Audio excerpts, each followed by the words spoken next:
যাদের বাবা মা মারা গিয়েছে, গুরু দীক্ষা হয়নি, এমন বহু মানুষ আছে। সে যখন বাবা মায়ের শ্রাদ্ধ করতে বসে, তাকে ব্রাহ্মণ ঠাকুর জিজ্ঞাসা করে, কি বাবা গুরু দীক্ষা হয়েছে? বলে, না গুরুদেব, আমার তো হয় নাই। কি করে জানেন? দেখবেন শ্রাদ্ধ করতে বসলে তিলক করতে হয়। ধর্ম নিক চাই না, তিলক করতে হবে, হিন্দু মানে। এই তিলক যে করেছে, ভালো করে তাকিয়ে দেখবেন, শ্যামানন্দ পরিবারের তিলক করতে গেলে অনুমতির প্রয়োজন আছে, গদাধর পরিবারের তিলক করতে গেলে অনুমতির প্রয়োজন আছে। আমার নিতাই চাঁদের তিলক করতে গেলে অনুমতির প্রয়োজন নাই। সবাই করবে, কেউ যেন বাদ না যায়। প্রত্যেকে যদি মাটি দিয়ে করতে কষ্ট হয়, জল দিয়ে তিলক করবে, জল তিলক। কেন জানো? রাস্তায় বেরিয়ে যদি আমার হঠাৎ করে মরণ চলে আসে, যদি মৃত্যু হয়, প্রভু দেখবে আমার চিহ্ন অঙ্গে ধরে তারপরে গিয়েছে। ভক্তমণ্ডলী, ভক্তিমতী মায়েরা, ভক্ত হওয়া এত সহজ নয়। গলায় তুলসীর মালা দিলাম, আমি কপালে তিলক দিলাম, আমি নিরামিষ সেবা করলাম, আমি ভক্ত হয়ে যাব? হবে না। যে গৌরাঙ্গের নাম লয়, তার হয় কৃষ্ণ প্রেমোদয়। তারে মুই যাও বলিহারি, গৌরাঙ্গ গুণেতে ঝুরে, নিত্যলীলা তাহে স্ফুরে, সেজন্য ভকতি অধিকারী। সব থেকে কষ্ট হয় কখন বলুন তো? আমি যখন দেখি রাধা গোবিন্দের দুদিকে নিতাই গৌরকে খালি গায়ে হাত তুলে দাঁড় করিয়ে রেখে দিয়েছে মানুষ, এটা সব থেকে বড় কষ্টের। রাধা গোবিন্দ মাঝখানে দাঁড়িয়ে, দুই দিকে নিতাই গৌর, দেখে মনে হচ্ছে মাঝখানে মহারাজ আর দুই দিকে দুটো সিকিউরিটি গার্ড দাঁড়িয়ে আছে মহারাজকে রক্ষা করার জন্য। না, রাধা গোবিন্দ যদি মাঝখানে বসাতেই হয়, নিতাই গৌরকে পাশে আরেকটা আসন পেতে দুই ভাইকে একসঙ্গে দাঁড় করাতে হবে, তবে যোগ্য সম্মান দেওয়া হবে। মনে রাখবেন, সবসময়ের জন্য পৃথিবীর মাটিতে দাঁড়িয়ে যাই করুন না কেন, সারা জীবন ধরে আমি শুধু নিজে মিথ্যে একটা শক্ত দড়ির সঙ্গে মারামারি করে গেলাম। কেন বলুন তো? দেখবেন ইঁদুর যাদের বাড়িতে আছে, ইঁদুরের স্বভাব হচ্ছে সবকিছু কেটে কুটি কুটি করে কুটিয়ে দেওয়া। কেন জানেন? ইঁদুরের নিয়ম হচ্ছে, ওরা এমনই ভগবানের কাছে সৃষ্টি হয়েছে, ইঁদুর হচ্ছে একমাত্র প্রাণী যার দাঁত সবসময় বাড়তে থাকে, ডেলি সবসময় বাড়বে।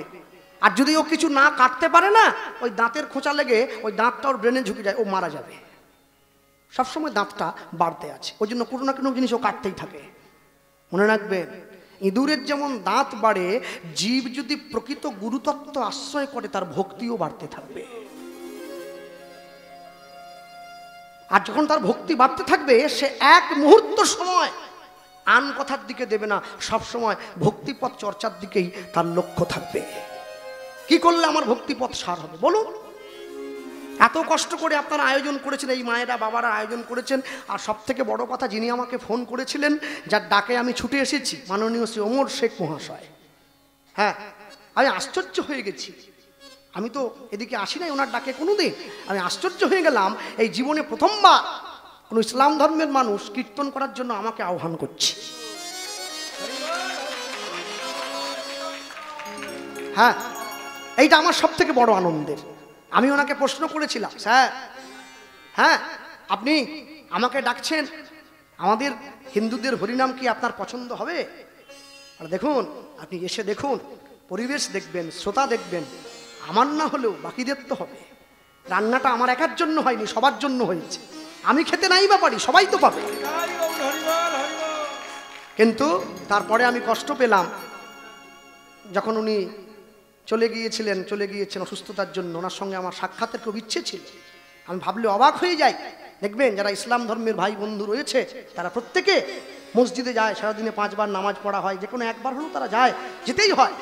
আর মসজিদে যাওয়ার সময় হাতের এই পর্যন্ত ধুয়ে নেয়, পা ধুয়ে, চোখ মুখ ধুয়ে, মুখে জল দেয়, কনুইটা ধুয়ে, একে অজু করা বলে ওনাদের ভাষায়, অজু। বিজ্ঞান বলছে, যদি কোনো মানুষের মস্তিষ্ক চঞ্চল থাকে, যদি কোনো মানুষের মাথা গরম থাকে, মন যদি চঞ্চল থাকে, হাতের কনুইতে জল দিলে মন ঠান্ডা হয়।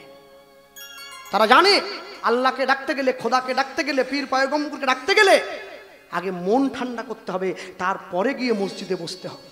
আর সেই আমি হিন্দু বাড়ির ছেলে হয়ে আমাকে মুসলমান শিক্ষা দিয়ে দিল। আমি তাকিয়ে দেখছি, আমি যখন মন্দিরে যাই, আমি ভগবানকে প্রণাম করার জন্য যাই না। আমি মন্দিরে গিয়েছি কেন জানেন? রাগ করবেন না কেউ, আমার যে ছেঁড়া চটিটা পরে গেছি, ওটা রেখে দিয়ে ভালোটা কার আছে পরে পালিয়ে যাব।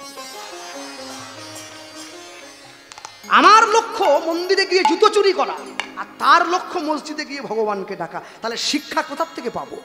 কারা এগিয়ে যাবে? সংখ্যায় কম হলেও তারা এগিয়ে চলে যাচ্ছে। মনে রাখবে, একটা 10 বছরের মুসলিম বাড়ির ছেলে প্রতি শুক্রবার করে লুঙ্গি পরে, পাঞ্জাবি পরে, মাথায় টুপি পরে মসজিদে যায়। ওকে ডেকে প্রশ্ন করবেন, হ্যাঁ রে করিম কোথায় যাচ্ছিস? বলে নামাজ পড়তে যাচ্ছি। ও চলে যাওয়ার পরে বিবেককে প্রশ্ন করুন, কি বলে গেল? নামাজ, নামাজ, নামাজ, নামাজ, কালকে নয় আজ নামাজ। 10 বছরের ছেলে হয়ে আজ থেকে নামাজ পড়ছে, আর হিন্দু বাড়িতে একটা 80 বছরের বয়স্ক মানুষ তাকে তুলসীর মালা গলায় দিতে বললে সে বলে আমার এখনো অনেক সময় বাকি আছে।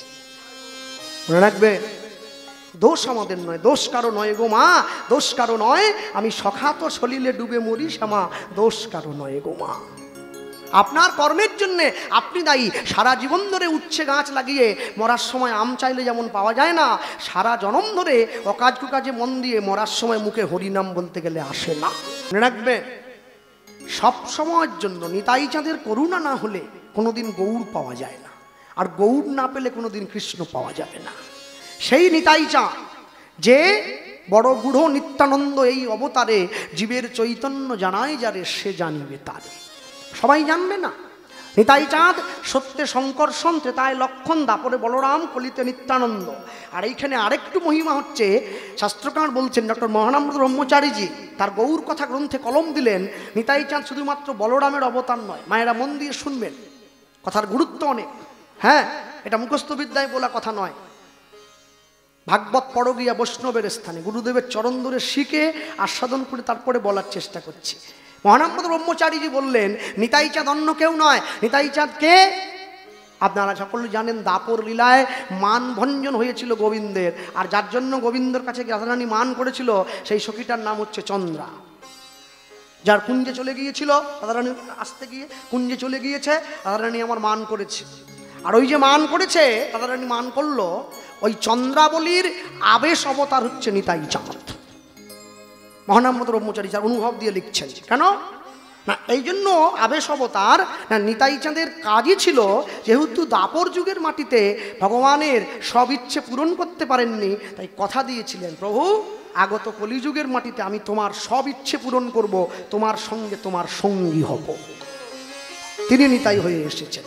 হ্যাঁ, যখন মহাপ্রভু সন্ন্যাস হলেন, কেশব ভারতীর কাছে গিয়ে যখন সন্ন্যাসীর দণ্ড হাতে নিলেন, নিতাই চাঁদকে হাতে দিয়ে যখন গঙ্গার জলে স্নান করতে নেমেছেন, নিতাই চাঁদ সে দণ্ডটা ভেঙে গঙ্গার জলে নিক্ষেপ করেছে। মহাপ্রভু উঠে বলছে, কি দাদা আমার দণ্ডটা ফেলে দিলে? বলে কি হবে, যার দেহের মধ্যে জগতের সব দণ্ড নির্ণায়মান, তার হাতে দণ্ড কি দরকার? তাই ফেলে দিয়েছি। এই যে বিরূপ মনোভাব, এর জন্যই প্রকাশ পায় সে চন্দ্রাবলীর অবতার। হরিবাসরে দাঁড়িয়ে আজকে আমাদের অন্তিম দিনে আলোচ্য লীলা মাধুর্য, মহাপ্রভুর নির্দেশ মতো নিতাই চাঁদ সন্ন্যাস হয়ে যাওয়ার পরে আবার বাংলায় ফিরে এসেছেন, মহাপ্রভুকে পুরীধামে একা রেখে দিয়ে। বাংলায় ফিরে এসে বাংলার মানুষকে হরিনাম দিয়েছেন, নামটা সহজ করে দিয়েছেন, আর মহাপ্রভুর নির্দেশে সংসারও করেছিলেন। আলোচ্য লীলা মাধুর্য শ্রীপাদ নিত্যানন্দের সংসার। নিতাই গৌর প্রেমানন্দ হরি বল। আমি বলতে গিয়ে আপনাদের একটা কথাই বলবো, একটু পিছন দিকে পিছিয়ে আস বাঁচতে। নিতাই চাঁদ মহাপ্রভুর থেকে 12 বছরের বয়সে বড়, আপনারা সবাই জানেন। মহাপ্রভুর থেকে 12 বছরের বড়। জন্ম হয়েছে কোথায়? বীরভূমের একচক্রায়। বাবার নাম মুকুন্দ বন্দ্যোপাধ্যায়, কেউ বলে হারাই পণ্ডিত, কেউ বলে হারাই ওঝা, মায়ের নাম পদ্মাবতী। আর মহাপ্রভুর জন্ম হয়েছে নবদ্বীপে নয়।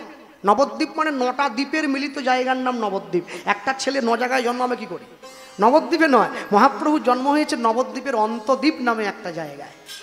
বাবার নাম জগন্নাথ মিশ্র, মায়ের নাম সচিরানী মিশ্র, তাদের ছেলে পণ্ডিত নিমাই মিশ্র।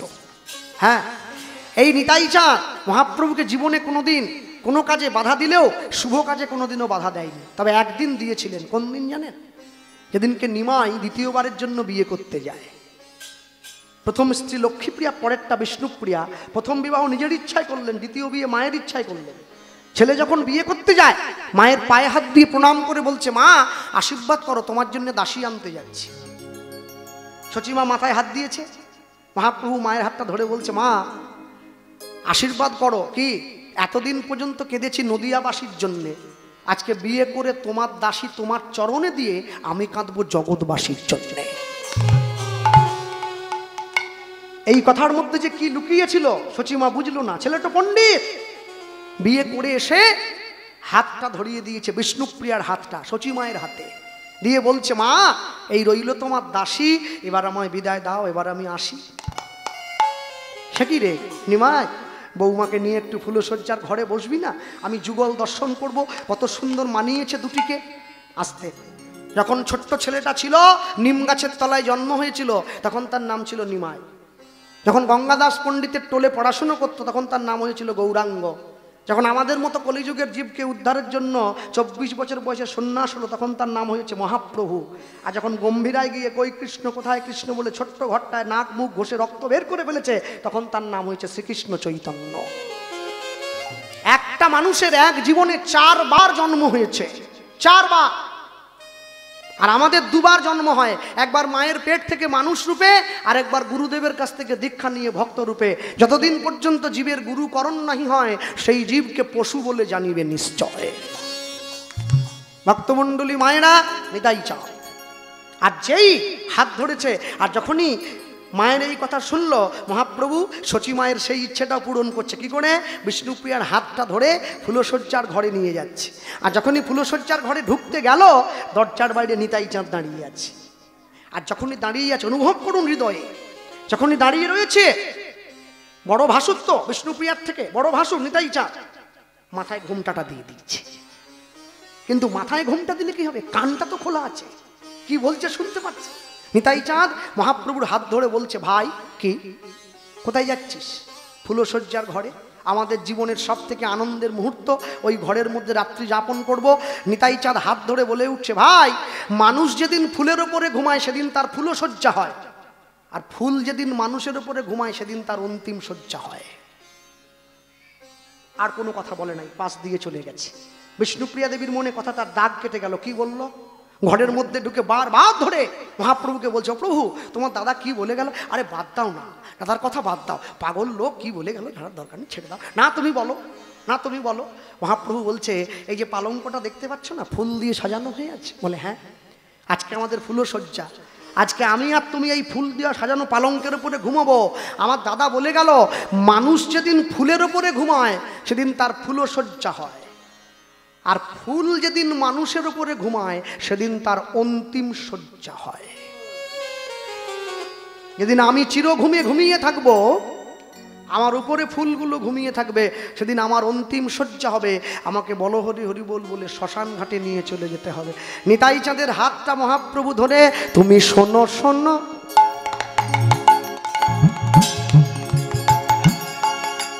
শোনো শোনো নিত্যানন্দ নিত্যানন্দ,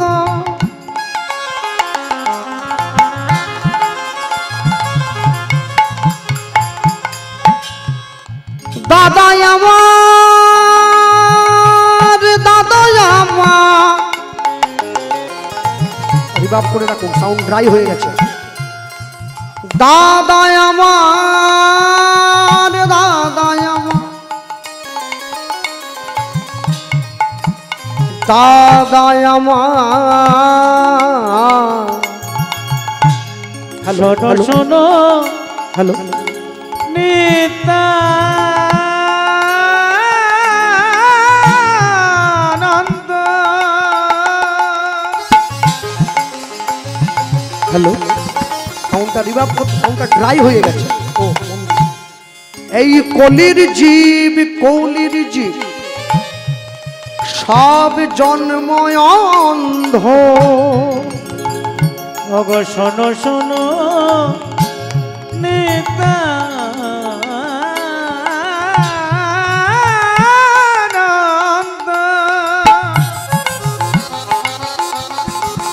নিতাই গৌর প্রেমানন্দ হরি বল।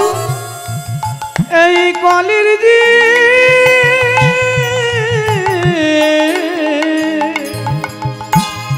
সব জন্ম দাদা বলিলেও কেউ নালয় কৃষ্ণ নাম, জীবে বলিলেও কেউ নালয় কৃষ্ণ নাম। দাদা মধুর কৃষ্ণ নাম কেউ পেল না দাদা মধুর কৃষ্ণ না কেউ পেল না দাদা মধুর কৃষ্ণ না কেউ পেল না দাদা মধুর কৃষ্ণ না কেউ পেল না সবাই বিষয় রসে মেতে রইল দাদা মধুর কৃষ্ণ না কেউ পেল না শুধু মিছে মায়ায় বদ্ধ হয়ে রইল মধুর কৃষ্ণ নাম কেউ পেল না জীবে কেমন করে উদ্ধার পাইবে বলো কৃষ্ণ নাম কেউ পেল না বলি ওগো আমার অন্তরের দাদা কৃষ্ণ নাম কেউ পেল না তুমি শোনো শোনো আমার মনের কথা কৃষ্ণ নাম কেউ পেল না এ যে কথা নয় আমার মনের ব্যথা কৃষ্ণ নাম কেউ পেল না শোনো শোনো আমার কথা হরি হরি বল। কেউ পেল না শোনো শোনো আমার কথা কৃষ্ণ নাম কেউ পেল না কৃষ্ণ নাম কেউ পেল না দাদা বলিল নালয় হরি না দাদা বলিল নালয় কৃষ্ণ না প্রতি ঘরে ঘরে গিয়া করো এই ভিক্ষা করো এই ভিক্ষা বলো কৃষ্ণ গাও কৃষ্ণ করো কৃষ্ণ শিক্ষা এবার করো করো কৃষ্ণ শিক্ষা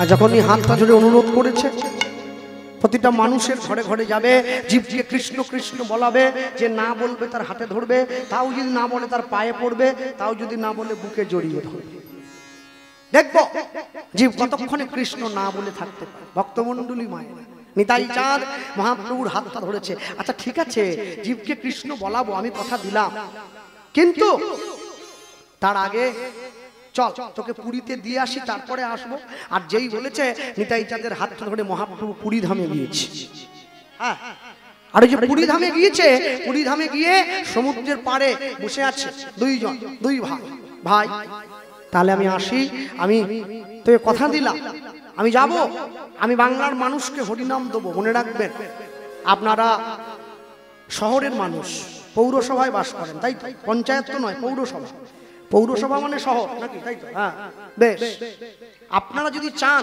যদি মনে করেন আপনি চাইলে আপনার বাড়ির ছেলে মেয়েকে ডাক্তার করতে পারবেন চাইলে ইঞ্জিনিয়ার করতে পারেন চাইলে ব্যারিস্টার করতে পারেন উকিল করতে পারেন কিন্তু আপনি চাইলেই আপনার বাড়ির ছেলেকে গৌর ভক্ত কি করতে পারবেন না হ্যাঁ কিন্তু কেন জানেন সব থেকে ওনারা গ্রাম থেকে এসেছে সব থেকে আশ্চর্য কি জানেন মানুষের জীবনে চাওয়ার পরিসীমাটা অনেক কিন্তু নেওয়ার মতো যোগ্যতা বিন্দু মাত্র নেই সারা জীবন ধরে শুধু ছেলে আমার মেয়ে আমার গাড়ি আমার বাড়ি আমার টাকা আমার পয়সা আমার 10 মিনিটের জন্য ইলাম বাজার থেকে বীরভূম যাচ্ছে বাসের সিটে উঠে সিটে রুমাল রেখে দিয়ে বলে সিট আমার একদিনও চিন্তা করেনি সব যদি আমার তবে আমি কার যেদিন থেকে আমার দুটো চোখ বন্ধ হয়ে যাবে আমি দেখব আমার সামনে সব সরকারি খামার আমার বলে কিছু নেই কিন্তু তবুও আমাকে দিনের শেষে সব সময়ের জন্য আমাকে আমার আমার আমার বলে হাত পা টানতে হবে হাত পা বাঁধতে হবে কেন আমি জানি আমি যদি না আমার আমার বলে চিৎকার করি আমি যদি আমার বলে না বলি তাহলে সমাজ আমাকে কোনোদিন ভালো চোখে দেখবে না বড় লোক কারা কারা বড় লোক জানেন এদের পয়সা আছে এদের টাকা আছে গাড়ি বাড়ি আছে ওরা বড় লোক নয় বড় লোককে যাকে মেথর থেকে মন্ত্রী পর্যন্ত সম্মান করে সে হচ্ছে বড় লোক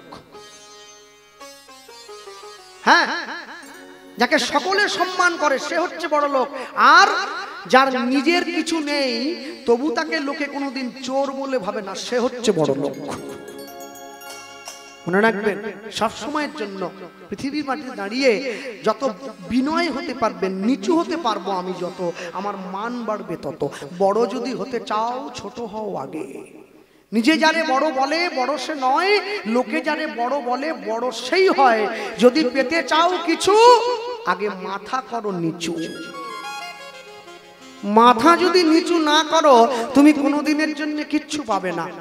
পৃথিবীর মাটিতে দাঁড়িয়ে ভগবান শ্রীকৃষ্ণ অর্জুনকে এই কথাটাই বলেছিলেন, অর্জুন আমি মানুষকে কিচ্ছু দেই না, যার যেমন যোগ্যতা সে সেই অনুযায়ী জিনিস পেয়ে যায়। কেন? সবসময় মনে রাখবেন, আমি আজকে যা করছি এর ফল আমাকে পরে গিয়ে নিতে হবে, পরে যা করব তার ফল ভবিষ্যতে গিয়ে নিতে হবে। বলতে পারেন আগে তো এত কীর্তন হতো না, এখন যা কীর্তন হয়। আগে কিন্তু এত শ্রোতা কীর্তনে আসতো না, এখন যা আসছে। বড় বড় বাড়ির মায়েরা তারা কীর্তন শুনতে আসে, তারা জীবনের শিক্ষা নেওয়ার জন্য ছুটে আসে। আচ্ছা বলুন, যেমন করে কীর্তনটা বেড়েছে তেমন করে কিন্তু মানুষের মধ্যে অন্যায় করার ইচ্ছাটাও বেড়ে গিয়েছে। যত কীর্তন বাড়ছে মানুষের মধ্যে হিংসা বেড়ে যাচ্ছে, যত কীর্তন বাড়ছে তত মানুষের মধ্যে বিভেদ বেড়ে যাচ্ছে। তাহলে কীর্তন শুনে আমাদের লাভ হবে কি? আমাদের লস হয়ে যাচ্ছে আরো বেশি করে। তাহলে কেন শুনবো? বলে মানুষে কীর্তন শোনে কিন্তু কীর্তনকে সম্মান দেয় না। বলে ভাই কীর্তনকে সম্মান দেয় না, এ কথা বলছো কেন? মনে রাখবেন, কীর্তনকে সম্মান দিতে গেলে সবার আগে কীর্তনের কাছে মাথা নত করতে হবে, যে আমি তোমাকে সম্মান করছি, তুমি আমাকে শোনার অধিকারটা দাও। ছেলে যখন ছোট থাকে মা তাকে কোলে নিয়ে বসে থাকে, মায়ের আঁচলের তলায় ছেলে জায়গা পায়, আর এক এক করে মায়ের কোলে 7টা ছেলে 8টা ছেলে 10টা ছেলে বড় হয়ে যায়। একটা কলসির জল 10টা কলসিতে ভর্তি হয়ে যায়, কিন্তু 10টা কলসির জল একটা কলসিতে ধরে না, কিন্তু একটা কলসির জল 10টা কলসিতে ভর্তি হয়ে যায়। কেন? মাতৃগর্ভে একসঙ্গে 7টা 8টা সন্তান থাকে, মা কাউকে পিছের করে না, কাউকে পেটের করে না, সবাইকে সমান ভালোবাসা দেয়। সেই মা যখন বুড়ো হয়ে যায় সেই মা সন্তানের কাছে বোঝা হয়ে যায়। মা সেদিনও কেঁদেছিল সন্তান নিজে হাতে খায় না বলে, আজও মা কাঁদছে সন্তান তার মাকে খেতে দেয় না বলে। আপনি যতই চেষ্টা করছেন যে আমার সন্তানকে আমি মনের মতো করে মানুষ করব, না, যদি আপনার সন্তানের মনে আধ্যাত্মিক চেতনা না থাকে, আপনার সন্তানের অন্তরে যদি আধ্যাত্ম প্রেম না থাকে, আপনার সন্তানকে যতই আপনি ইংলিশ মিডিয়াম স্কুলে পড়ান, যতই কনভেনিয়েন্টে পড়ান না কেন, আপনার সন্তান মানুষের মতো মানুষ কোনোদিনও হয় না।